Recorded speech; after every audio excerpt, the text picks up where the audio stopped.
Organic manure ಮಾಡೋ ಒಂದು ಹೊಸ ಪದ್ಧತಿನ ನಾವು ಈಗ ಅಳವಡಿಸ್ಕೊತಾ ಇದ್ದೀವಿ.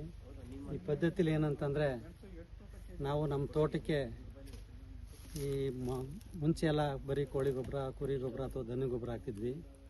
ಈ ವರ್ಷ ಒಂದು ಹೊಸ ವಿಧಾನನ ಅಳವಡಿಸ್ಕೊತಾ ಇದ್ವಿ. ಕುರಿ ಗೊಬ್ಬರನ ಫಸ್ಟು ತಂದಿದ್ವಿ. ಇದು ಕುರಿ ಗೊಬ್ಬರ, ಇದ್ರ ಜೊತೆಗೆ ಕೋಳಿ ಗೊಬ್ಬರ ಒಂದು 2 ಲೋಡ್ ಹಾಕಿದ್ವಿ. ಸೊ ಇದು ಬೇವಿನ ಹಿಂಡಿ, 2 ಟನ್ ಬೇವಿನ ಹಿಂಡಿ ಮಿಕ್ಸ್ ಮಾಡ್ತಾ ಇದ್ದೀವಿ. ಇದನ್ನು ನಾವು ಈಗ JCB ಇಂದ ಮಿಕ್ಸ್ ಮಾಡಬೇಕು. ಈಗ ಮ್ಯಾನ್ಯುವಲ್ ಆಗಿ ಏನು ಮಾಡ್ತಾ ಇದ್ದೀವಿ ಅಂದರೆ, ದನ ಗೊಬ್ಬರ ಹಾಕ್ಬೇಕೀಗ. ಈಗ ಮೊದಲು ನಾವು ಕೋಳಿ, ಕುರಿ, ಬೇವಿನ ಹಿಂಡಿ ಈ ಥರ ಸ್ಟೆಪ್ ಬೈ ಸ್ಟೆಪ್ ಹಾಕ್ತಾಯಿದ್ವಿ. 150 ಮೂಟೆ ಕುರಿ ಗೊಬ್ಬರ, 10 ಮೂಟೆ ಬೇವಿನ ಹಿಂಡಿ, ಅದ್ರ ಮೇಲೆ 150 ಮೂಟೆ ಕುರಿ ಗೊಬ್ಬರ, 10 ಮೂಟೆ ಬೇವಿನ ಹಿಂಡಿ. ಈಗ ದನ ಗೊಬ್ಬರ ಎಲ್ಲ ಹಾಕಿ ಇದನ್ನು ಏನು ಹೇಳಿ ಹೀಟ್ ಕಡಿಮೆ ಮಾಡಬೇಕು ಅಂತ ಹೇಳ್ತಾರೆ.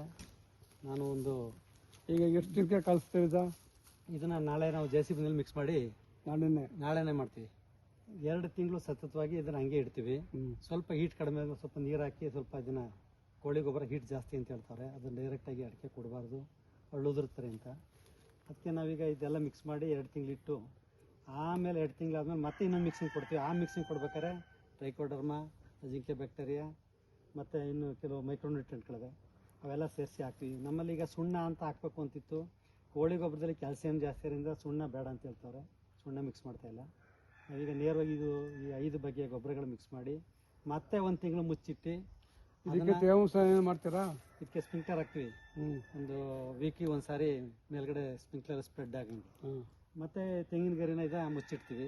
ಎಷ್ಟು ತಿಂಗಳು ಬಿಡ್ತೀರಿ ಇದು ಟೋಟಲ್ ನನಗೆ ಮಾರ್ಚ್ ಎಂಡ್ವರೆಗೂ ಹಿಂಗೆ ಇರ್ತದೆ. ಒಂದು ದೊಡ್ಡ ಮಳೆ ಬರೋವರೆಗೂ ಇದು ಇದೇ ಥರ ಇರ್ತದೆ. 2 ಸಾರಿ ಅಥವಾ 3 ಸಾರಿ ಮಿಕ್ಸಿಂಗ್ ಕೊಡ್ತೀವಿ. ಆಮೇಲೆ ಅದನ್ನ ಮತ್ತೆ ಗರಿ ಹಾಕಿ ಹಂಗೆ ಮುಚ್ಚಿಡ್ತೀವಿ. ದೊಡ್ಡ ಮಳೆಗಳು ಬಂದು ಭೂಮಿ ತೇವಾಂಶ ಸ್ವಲ್ಪ ನಾರ್ಮಲ್ಗೆ ಬಂದಮೇಲೆ ಇದನ್ನು ಪ್ರತಿ ಗಿಡಕ್ಕೆ, ತೆಂಗಿನ ಮರಕ್ಕೆ 10 kg, ಅಡಿಕೆ ಮರಕ್ಕೆ 5 kg. ಯಾವ ತಿಂಗಳು ಹಾಕ್ತೀರಿ? ಮೇನಲ್ಲಿ ಮೇ ತಿಂಗಳು ಮಳೆ ಬರ್ತದಲ್ಲ ಆಗ ಹಾಕ್ತೀವಿ. ಒಳ್ಳೆ ಮಳೆ, ಏಪ್ರಿಲ್ ಮಳೆ ಬಂದ್ರೆ ಕೊಡ್ತೀವಿ, ಅಥವಾ ಏಪ್ರಿಲ್ ಮಳೆ ಬರಲ್ಲ ಮೇಲೆ ಬರ್ತೀವಿ. ಈಗ JCB ನಾಳೆ ಮಿಕ್ಸ್ ಮಾಡುವಾಗ ಒಂದು ನೆಕ್ಸ್ಟ್ ವಿಡಿಯೋ ಮಾಡ್ತೀವಿ. ಸತತವಾಗಿ ಇದನ್ನು ನಾವು ನೀಟಾಗಿ ಎಲ್ಲ ಮಿಕ್ಸ್ ಆಗೋ ಥರ ಮಾಡಿ ಮತ್ತೆ ಅದನ್ನು ಒಂದು ಕಡೆ ಶೇರ್ ಮಾಡಿ ಅದನ್ನೆಲ್ಲ ನೀಟಾಗಿ ಮುಚ್ಚಿರ್ತೀವಿ. ಇದು ಕುಮಾರಣ್ಣ, ನಿನ್ನ ಪ್ರಕಾರ ಹೆಂಗೆ, ಏನು ಅನಿಸ್ತದೆ? ನಮ್ಮ ಪ್ರಕಾರ ಇದು ಭಾರಿ ಉತ್ತಮವಾದ ಗೊಬ್ಬರ ಅನಿಸ್ತದೆ. ಯಾಕಂದ್ರೆ ನಾವೀಗ ಕೆಮಿಕಲ್ ಹಾಕ್ತೀವಿ, ಅದು ಪವರ್ ಇದ್ರೆ ಬರ್ತದೆ. ಈಗ 4 ತಿಂಗಳು 5 ತಿಂಗಳು ಬಿಟ್ಟರೆ ಇದು ಒಳ್ಳೆ ಶಕ್ತಿಯುತವಾದ ಗೊಬ್ಬರ ಬರ್ತದೆ. ಇದು ಮಾಡಿದ್ರೆ 100ಕ್ಕೆ 100 ಇನ್ನೂ ಉತ್ತಮ. ನಾವೇ ಮಾಡ್ತೀವಿ, ಡೇರ್ ತರ್ತೀವಿ, ಆ ಎಂಟೆ ಹೊಡೆಯಲ್ಲ. ಆ ಹೊಡೆಯಕ್ಕೆ ಹೇಳ್ತೇವೆ, ಆ ಹೊಡೆಯಕ್ಕೆ 6 ತಿಂಗಳು ಬೇಕು. ಈ ಥರ ಮಾಡಿದ್ರೆ ನೀರು ಬೀಳ್ತದಲ್ಲ, 3 ಗೊಬ್ಬರ ಮಿಕ್ಸ್ ಆಗಿ ನೀರು ಬಿದ್ದಾಗ ಹಳ್ಳೆಲ್ಲ ಹೊರದಾಗಿ ಪೌಡ್ರ್ ಅಂಶ ಬರ್ತದೆ. ಆ ಪೌಡ್ರ್ ಬಂದಾಗ ಶಕ್ತಿ ಅದು ಬತ್ತು ಅಂತ. ಇದು ಪೌಡ್ರ್ ಹಾಕ್ಬೇಕು. ಈಗ ಪೌಡ್ರ್ ಆಗ್ತದೆ. ಈಗ ಆರ್ಗ್ಯಾನಿಕ್ ಮೆನ್ಯೂರ್ ಥರ ಆಗಬೇಕು. ಈಗ ಅದಕ್ಕೆ ನಾವು ಈ ಥರ ಮಾಡ್ತಾ ಇರೋದು ನಿಮ್ಮ ಲೆಕ್ಕ ವರ್ಕ್ ಆಗ್ತದೆ ಅಂತ ಹೇಳ್ತೀಯ? 100ಕ್ಕೆ 100 ಹೋಗ್ತದೆ. ಭಾರಿ ಚೆನ್ನಾಗಿ ಮಾಡ್ತಿದ್ದೀರಿ. ಇವೆಲ್ಲ ಕರ್ಬಿಟ್ಟಿದ್ದು ಎಂಟೆ ಹೊಡೆದ್ಬಿಟ್ರೆ ಭಾರಿ ಚೆನ್ನಾಗಿದೆ. ಕರಗಬೇಕು, ಟೈಮ್ ಕೊಡ್ಬೇಕಲ್ಲ. ಈಗ 4 ತಿಂಗಳು ಕೊಡ್ತಿರಲ್ಲ, ಮೇಲ್ಗಡೆ 1-2 ಹಂಗೆ ಎಳ್ಬಿಟ್ಟು ಬಿಡೋದ ಬೇಕೆ ಬೇವಿನ ಹಿಂಡಿ ಮೇಲೆ ಬಿಡು. ಈಗ ಫಸ್ಟ್ ಏನು ಹಾಕಿದ್ರೆ ಚಳಿಕೆ ಕೆಳಗಡೆಗೆ ಕೋಳಿ ಗೊಬ್ಬರ ಹಾಕಿದ್ವಿ, 2 ಲಾರಿ ಲೋಡ್. ಆಮೇಲೆ ಅದ್ರ ಮೇಲೆ 150 ಮೂಟೆ ಕುರಿ ಗೊಬ್ಬರ ಹಾಕಿದ್ವಿ. ಆಮೇಲೆ ಅದ್ರ ಮೇಲೆ 20 ಮೂಟೆ ಬೇವಿನ ಹಿಂಡಿ. ತಿರ್ಗಿ ಅದ್ರ ಮೇಲೆ 150 ಮೂಟೆ ಕುರಿ ಗೊಬ್ಬರ ಸ್ಟೆಪ್ ಹಾಕ್ತಾ ಇದ್ವಿ. ಈಗ ನೆಕ್ಸ್ಟ್ ಅದ್ರ ಮೇಲೆ ದನ ಗೊಬ್ಬರ ಹಾಕ್ಬಿಟ್ಟು JCB ಎಲ್ಲಾನು ಮಿಕ್ಸ್ ಮಾಡ್ಬಿಡ್ತೀವಿ.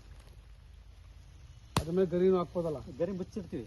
ಗರಿ ಹಾಕಲ್ಲ, ತೆಂಗಿನ ಗರಿ ಹಾಕ್ಬಿಟ್ರೆ ಹಾಕಿ ನೀರು ಹೊಡೆದ್ಬಿಟ್ಟು ಮುಚ್ಚಿಬಿಡೋದು. ಅದು ಒಂದು 2 ತಿಂಗಳು ತೆಗಿಯಲ್ಲ. ಮಾರ್ಚಿಗೆ ಮತ್ತೆ ಆರ್ಗ್ಯಾನಿಕ್ ಮೆನ್ಯೂರ್ ಏನದು ಟ್ರೈಕೋಡರ್ಮಾ, ಸೂಡೋಮೋನಾಸು ಎಲ್ಲ ಹಾಕಿ ಮಿಕ್ಸ್ ಲಿಕ್ವಿಡ್ ಇದು ಮಾಡಿದ್ವಿ. ಲಿಕ್ವಿಡ್ ರೈತರು ಇದನ್ನ ಈ ತರ ಮಾಡ್ಕೊಂಡು ಯಾರು ಮಾಡ್ತಾ ಇಲ್ಲ. ಇದನ್ನು ಮಾಡಿದ್ರೆ ನಮ್ಗೆ 100 ಬೆಲೆ ಬರ್ತದೆ. ನಾವು ಆತ ಮಾಡಿ ನಾವು ಬೆಳೆ ಮಾಡ್ಕೊತಿದ್ದೀವಿ. ನಾನು ಅದನ್ನೇ ಮಾಡ್ತಾ ಇದ್ದೆ. ಏನು ಮಾಡ್ತಾ ಇದ್ದೆ ಅಂದರೆ, ಒಂದು ವರ್ಷ 1000 ಮೂಟೆ ಕುರಿ ಗೊಬ್ಬರ ತಂದ್ಬಿಡೋದು, ಮಾರ್ಕೊಂಡ್ ಮೂಟೆ ಸುರಿಯೋದು. ಅದು ಪ್ರಯೋಜನ ಬರಲ್ಲ. ಒಂದು ಸಾರಿ 1000 ಮೂಟೆ ಕೋಳಿ ಗೊಬ್ಬರ ತರೋದು, 400 ಮೂಟೆ ಸುರಿಯೋದು. ಒಂದು ಸಾರಿ 20 ಕೊಡು ಮನೆ ಗೊಬ್ಬರ ಹೊಡ್ಸೋದು, ಮಾರ್ಕೊಂಡು ಮಂಕ್ರಿ ಹಾಕ್ಸ್ಬಿಡೋದು. ಈಗ ಅದು 3 ಗೊಬ್ಬರದಲ್ಲಿ 3 ಥರ ವಿಭಿನ್ನವಾದ ಶಕ್ತಿ ಅದೇ. ಬಟ್ ಕೋಳಿನಲ್ಲಿ ಇದು ಜಾಸ್ತಿ ಇದೆ ಅಂತೀವಿ, ಆಸಿಡ್ ಅಂದರೆ ಆ ಬೇರ್ನ ಸುಡುವಂಥ ಅದು ಸತ್ವ ಜಾಸ್ತಿ ಇರುತ್ತೆ. ಅದನ್ನು ನಾವು ಸ್ವಲ್ಪ ಥಂಡಿ ಮಾಡಬೇಕು ಅಂದರೆ ಪೋಲ್ ಮಾಡಬೇಕು ಅಂದರೆ ಇವೆಲ್ಲ ಗೊಬ್ಬರ ಜೊತೆ ಅದನ್ನು ಮಿಕ್ಸ್ ಮಾಡಿ ಕರಗಿಸಿ ಅದು ಟೈಮ್ ಕೊಟ್ಟಾಗ ಅದು ಎನ್ರಿಚ್ ಆಯ್ತದೆ ಅಂತ ಆ ಎನ್ರಿಚ್ ಮಾಡೋಕ್ಕೋಸ್ಕರ ಎಲ್ಲ ಗೌಡ್ರ ನೀವು ಮಾಡೋದು 100ಕ್ಕೆ ಭಾರಿ ಉತ್ತಮ. ಈ ಥರ ಎಲ್ಲ ರೈತರು ಮಾಡಿದ್ರೆ ರೈತರಿಗೆ ಏನು ಲಾಸ್ ಕಾಣಲ್ಲ. ಈಗ ನಾವು 100ಕ್ಕೆ 100 ಕೆಮಿಕಲ್ ಗೊಬ್ಬರ ಹಾಕೋದು ಬೇಡ ಅಂತ, ಒಂದು ಮೂಟೆ ಯೂರಿಯಾ ಅಥವಾ ಒಂದು ಮೂಟೆ DAP ನಮ್ಮ ತೋಟ ಕೊಡೋದು ಬೇಡ ಅಂತ. ಇದೇ ಕೆಮಿಕಲ್ ಶಕ್ತಿ ಇದ್ರಲ್ಲೇ ಬರ್ತದಲ್ಲ ಈಗ. ಅಲ್ಲಲ್ಲ, ಅದನ್ನ ಯಾಕೆ ಕೊಡೋದು ಬೇಡ ಎಲ್ಲ ಕೊಡ್ಬೇಕು. ಯಾಕೆ ಕೊಡೋದು ಬೇಡ ಅಂತಂದರೆ ಮುಂಚೆ ಎಲ್ಲ ಹಾಕಿ ಕಬ್ಬು ಬೆಳಿತಿದ್ವಲ್ಲ, ಇಡೀ ಭೂಮಿನ ಸುಟ್ಬಿಟ್ಟಿದ್ವಿ ಸೀಮೆ ಗೊಬ್ಬರದಲ್ಲೇ. ಆ ಭೂಮಿ ಹಾಳಾಗಿರೋದನ್ನ ಮತ್ತೆ ನಾವು ರೀಸೆಟ್ ಮಾಡೋಕ್ಕೆ ಸುಮಾರು 10-15 ವರ್ಷ ಶುರು ಮಾಡಿದ್ವಿ. ಬಟ್ ಈಗ ಅದನ್ನ ಇನ್ನೂ ನಾವು ಎನ್ರಿಚ್ ಮಾಡೋವಂಥ ಒಂದು ವ್ಯವಸ್ಥೆನ ಕಲ್ಪಿಸ್ತಾ ಇದ್ದೀವಿ. ಒಳ್ಳೆದಾಗಲಿ, ಚೆನ್ನಾಗಿ ಮಾಡ್ತೀವ್ರಿ, ಮಾಡಿ ಈಗ ಮಾಡ್ತಾಯಿರಿ. ಕೆಲವು ರೈತರುಗಳಿಗೆ ಮಾದರಿ ಆಗಲಿ. ಈ ಮಾದರಿ ಅನ್ನೋದಕ್ಕಿಂತ ನಮ್ಮ ಖರ್ಚನ್ನ ಕಡಿಮೆ ಮಾಡ್ಕೋಬೇಕು. ಈಗ ಸೀಮೆ ಗೊಬ್ಬರದ ರೇಟ್ ಕೇಳಿದ್ರಲ್ಲ, 1 ಮೂಟೆ ಸೀಮೆ ಗೊಬ್ಬರಕ್ಕೆ ಈಗ ಇದು 10 ಮೂಟೆ ಸಿಗ್ತದೆ ನಮಗೆ. ಏನು ನಮ್ಮದು ಕೋಳಿ ಗೊಬ್ಬರ ಅಥವಾ ಇದು 10-15 ಸಿಗ್ತದೆ. ಈಗ 1 ಮೂಟೆ ಗೊಬ್ಬರ ಹಾಕಿದ್ರೆ ಅದು ಒಂದು 2 ತಿಂಗಳು ಅದರ ಶಕ್ತಿ ಮುಗೀತು, ಮತ್ತೆ ನೀವು ತಿರ್ಗಿ 1 ಮೂಟೆ ಹಾಕ್ಬೇಕು.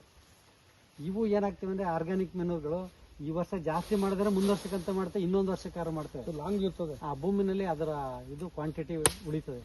ಅವು ಹಂಗೆ ಉಳಿಯಲ್ಲ. ಅದು ಟೈಮ್ ಮುಗೀತು, 2 ತಿಂಗಳು 3 ತಿಂಗಳಿಗೆ ಅದು ಅದರ ಕೆಲಸ ಮುಗೀತು, ಅದು ಹೊರಟಾಯ್ತದೆ. ಮತ್ತೆ ನಾವು ಅದು ತಿರ್ಗಿ ಸಪ್ಲೈ ಮಾಡ್ಬೇಕಲ್ಲ. ಪ್ರತಿ ವರ್ಷ ಗೊಬ್ಬರಕ್ಕೆ ನಾವು ಇನ್ವೆಸ್ಟ್ ಮಾಡ್ತಾ ಇರೋದು. ಈ ಮೆನ್ಯೂರು ಅಂತ ಹೋಯ್ತು ಅಂದರೆ ಇವತ್ತಿನ ರೇಟಲ್ಲಿ ನಾವು ಅದನ್ನು ಇಮ್ಯಾಜಿನ್ ಮಾಡೋಕ್ಕಾಗ್ತಾಯಿಲ್ಲ. ಇಲ್ಲ, ಭಾರಿ ಉತ್ತಮ ಮಾಡ್ತೀರಿ, ಮಾಡಿ. ಕುಮಾರಣ್ಣ, ಈಗ ನೀವು ಆರ್ಗ್ಯಾನಿಕ್ ಬೆಳೆಗಾರರು. ಯಾಕೆಂದ್ರೆ ನೀವು 5 ಬೆಳೆ 6 ಬೆಳೆ ಕಬ್ಬನ್ನ ಉಳುಮೆ ಮಾಡ್ದೇ ಬೆಳೆದಿದ್ದೀರಾ. ಯಾಕೆಂದ್ರೆ ನಾವು ಕಬ್ಬು ಬೆಳೀತಿದ್ದು 3 ಬೆಳೆ ಅಥವಾ 4ನೇ ಬೆಳೆ ಬೆಳೆದಿದ್ದು, ಅಷ್ಟ್ರ ಮೇಲೆ ಬೆಳೆಯೋಕೆ ಹೋಗಿಲ್ಲ. ನೀವು ಏನು ಹೇಳಿ, ಸಾರಿಗೆಗೆ ಬೆಂಕಿ ಹಾಕ್ತಾನೆ, ಡ್ರಿಪ್ಪಲ್ಲಿ ಕಡಿಮೆ ನೀರಲ್ಲಿ ಹೆಚ್ಚಿನ ಇಳುವರಿ ಬೆಳೀತಾ ಇರೋದು ನೀವೇ. ಹಾಗಾಗಿ ನಿಮ್ಮ ಅನುಭವನೂ ಸಹ ನಾನು ಇದ್ರ ಜೊತೆ ಸೇರಿಸ್ಕೊಂತೀನಿ, ಹಂಚ್ಕೋಬೇಕಲ್ಲ, ಎಲ್ಲ ಹಂಚ್ಕೋಬೇಕು. ಮುಂದೆ ಒಂದು ದಿನ ಇನ್ನೇನಾದ್ರು ಹೆಚ್ಚಿನ ಮಾಹಿತಿ ಬೇಕಾದರೆ ಕುಮಾರಣ್ಣ ನಿಮ್ಮ ಹತ್ರ ಹೇಳ್ತೀವಿ. ದಯಮಾಡಿ ಇದ್ರ ಬಗ್ಗೆ ಇನ್ನೂ ಏನಾದ್ರು ನಿಮಗೆ ಮಾಹಿತಿ ಇದ್ದರೆ ನಮಗೆ ತಿಳಿಸಿದ್ರೆ ಅದನ್ನು ನಾವು ಅಳವಡಿಸ್ಕೊಂತೀವಿ. ಯಾಕೆಂದರೆ ನಾವೀಗ ಅಳವಡಿಸ್ತಾ ಇರೋದು, ನಾವೆಲ್ಲ ಅಂತಿಮದಲ್ಲಿಲ್ಲ, ಶುರುನಲ್ಲಿದ್ದೀವಿ. ಹಾಗಾಗಿ ದಯಮಾಡಿ ತಾವು ಸ್ವಲ್ಪ ಸಹಕಾರ ಮಾಡಬೇಕು ಅಂತ ಕೇಳ್ಕೊತಾ ಇದ್ದೀವಿ.